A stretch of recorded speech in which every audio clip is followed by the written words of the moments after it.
Oke. Assalamualaikum warahmatullahi wabarakatuh. Kami dari kelompok 2 profesional 6 kali ini kita akan membawakan presentasi terkait Global Lead Initiative, yaitu perusahaan kami dengan studi kasus UMKM Asia Collection. Di sini kita terdiri dari saya sendiri, Salsabila, dengan Mbak Natasha, Mas Rian, dan Mas Syarifudin. Oke. Next. Jadi The Global Leap Initiative ini adalah sebuah perusahaan konsultan bisnis yang dengan melayangkan layanan arsitek dan akselerator bagi para wirausahaan visioner yang siap membawa merek produk mereka melintasi batas negara. Next. Kami juga mempunyai visi misi. Yang pertama adalah visi kami yang menjadi perusahaan konsultan bisnis global terkemuka yang membantu organisasi di seluruh dunia tumbuh melalui strategi inovatif, berkelanjutan, dan berbasis data. Sedangkan misi kami, kita ada membawa 4 misi, yaitu memberikan solusi bisnis strategis yang relevan dengan dinamika global, meningkatkan daya saing klien melalui inovasi, membangun kemitraan dengan jangka panjang, dan selain itu yang terakhir adalah mengembangkan talenta konsultan profesional dengan kelas kompetisi dunia. Di sini kami hadir dengan struktur organisasi di mana ada Chief Executive Officer atau CEO kami dengan Pak Rian, terus juga ada Chief Operating Finance Officer dengan Mbak Wina, dan ada Chief Marketing Officer dengan Pak Syarifudin, dan saya sendiri sebagai Chief Technology Officer. Oke. Pada studi kasus ini kita ada klien bernama Asia Collection, di mana Asia Collection sudah berdiri di Yogyakarta dengan menjual berbagai macam produk. Bisa di next. Oke. Produk dari Asia Collection berupa tas dan dompet dan macam-macam aneka produk UMKM berbasis kulit sintetis. Oke, selanjutnya akan dijelaskan oleh teman saya. Terima kasih Mbak Caca. Asia Collection saat ini menghadapi tantangan dari kondisi ekonomi nasional yang menekan daya beli masyarakat, khususnya di sektor fashion. Di tengah situasi ini, Asia harus bersaing dengan produk impor murah yang membanjiri pasar. Dari sisi internal, kapasitas produksi masih terbatas dan pemanfaatan digital marketing juga belum optimal. Kondisi inilah yang menjadi dasar mengapa Asia perlu menyusun strategi bisnis yang lebih terarah dan adaptif.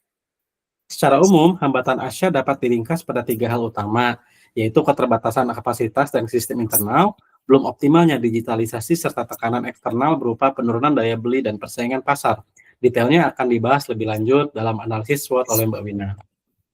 Di sisi lain, Asia juga memiliki peluang besar dari tren produk lokal dan yang berkelanjutan, dukungan pemerintah, serta terbukanya pasar digital dan global. Potensi ini juga akan dielaborasi lebih detail pada bagian SWOT. Berdasarkan gambaran tantangan dan peluang tersebut, maka diperlukan sebuah kerangka strategi yang mampu menjawab persoalan internal sekaligus menangkap peluang pasar. Selanjutnya saya akan masuk ke analisis strategi Asia Collection. Bisnis model kanvas ini menunjukkan bagaimana Asia Collection menciptakan nilai, menyampaikannya ke pelanggan, dan menghasilkan pendapatan. Nilai utama yang ditawarkan adalah tas kulit berkualitas dengan konsep eco-circular dan sentuhan budaya lokal. Untuk mewujudkannya, Asia didukung oleh pengrajin lokal, komunitas UMKM, dan platform digital. Aktivitas utamanya mencakup desain, produksi handmade, dan pemasaran digital. Produk dipasarkan ke konsumen retail, korporat, dan pasar ekspor melalui channel online dan event. Pendapatan berasal dari penjualan retail, B2G, dan pre-order. Secara keseluruhan, model bisnis ini menunjukkan bahwa Asia membangun bisnis berbasis nilai, kolaborasi, dan berkeberlanjutan. Selanjutnya, Mbak Wina akan memaparkan analisis lebih lanjut terkait SWOT. Baik, terima kasih Pak Arif. Selanjutnya untuk SWOT, berikut hasil analisa kami dari sisi strengths.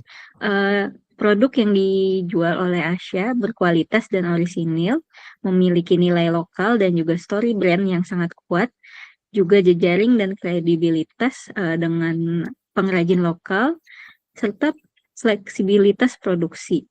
Kemudian penetrasi pasar lokal yang juga cukup luas. Dari sisi weakness-nya, skala produksi dan SDM masih terbatas karena masih tergantung dengan 1 pengrajin utama dan 2 pengrajin freelance, kemudian sistem manajemennya masih belum tersistem, pemasaran digital juga masih belum optimal, hanya mengandalkan Instagram dan WhatsApp, juga Facebook, kemudian keterbatasan legalitas dan brand protection, dan juga ketergantungan pada event seperti pameran. Untuk opportunities-nya, yaitu dukungan pemerintah dan BUMN terhadap UMKM lokal, kemudian pasar produk kulit handmade di dalam maupun luar negeri, kemudian pertumbuhan konsumen digital dan komunitas lokal, inovasi produk turunan, dan juga validasi dari pasar global.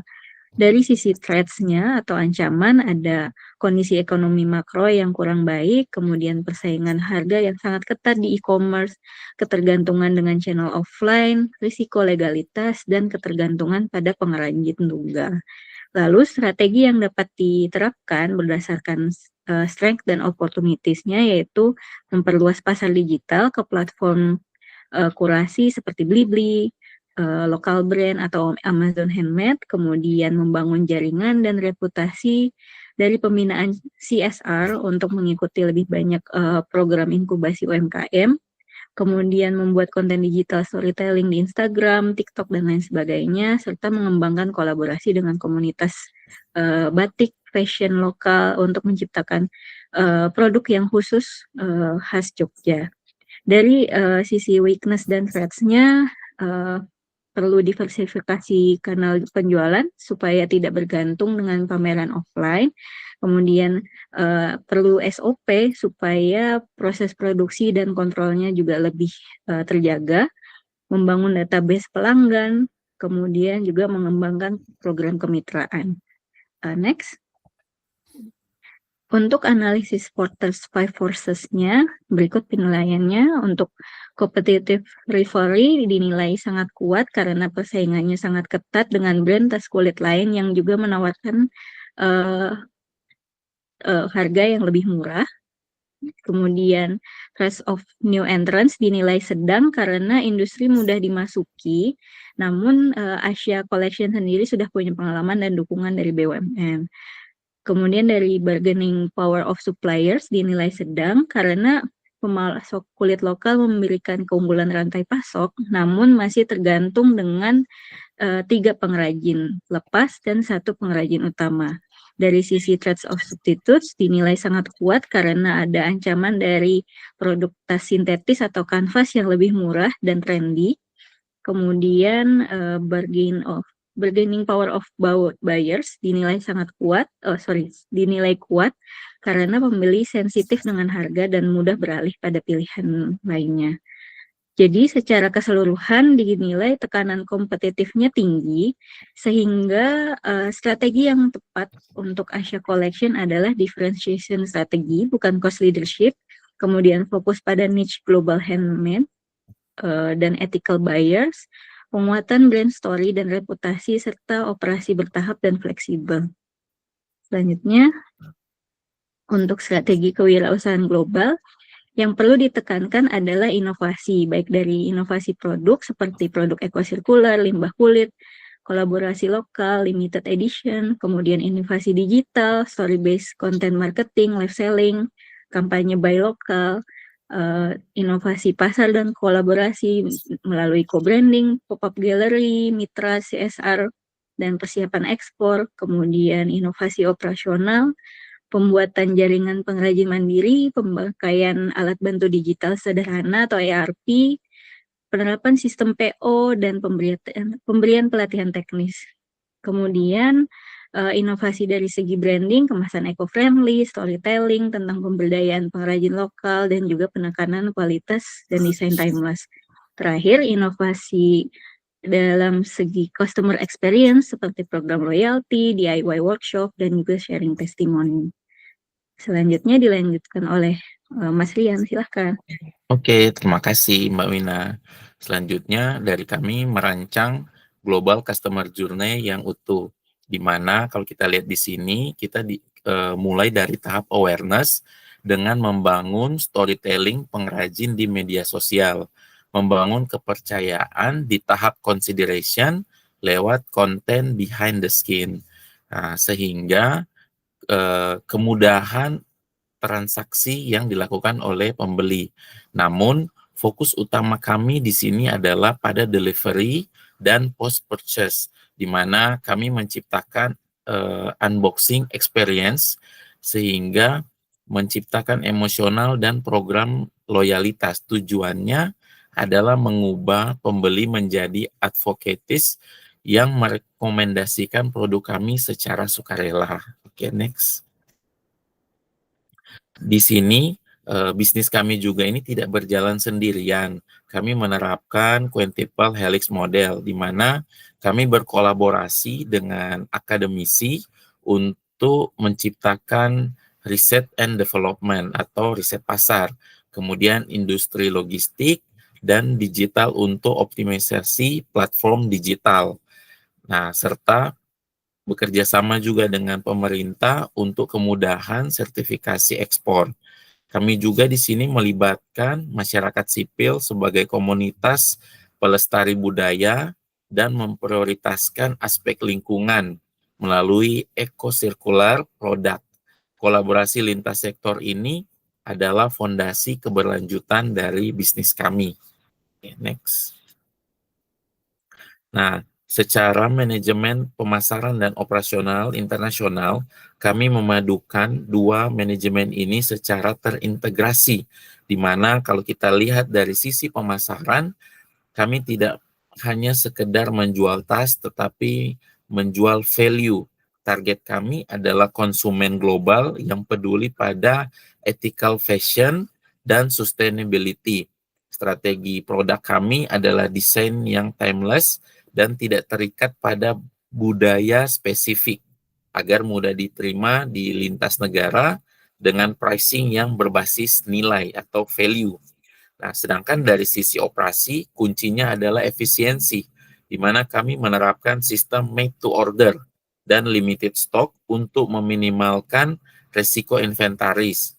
Kemudian pengiriman dilakukan secara direct to customer dari Indonesia dengan standar pengemasan yang aman dan ramah lingkungan untuk menjaga kualitas hingga ke tangan konsumen. Oke, next. Nah, terakhir, sebagai langkah konkret implementasi, kami di sini kelompok 2 memilih eBay sebagai platform market entry global.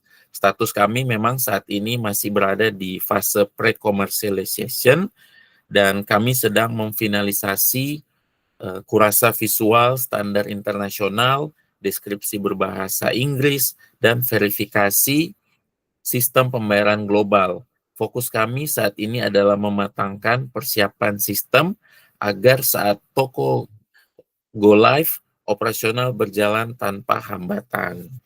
Next. Sekian presentasi dari kami kelompok 2. Terima kasih.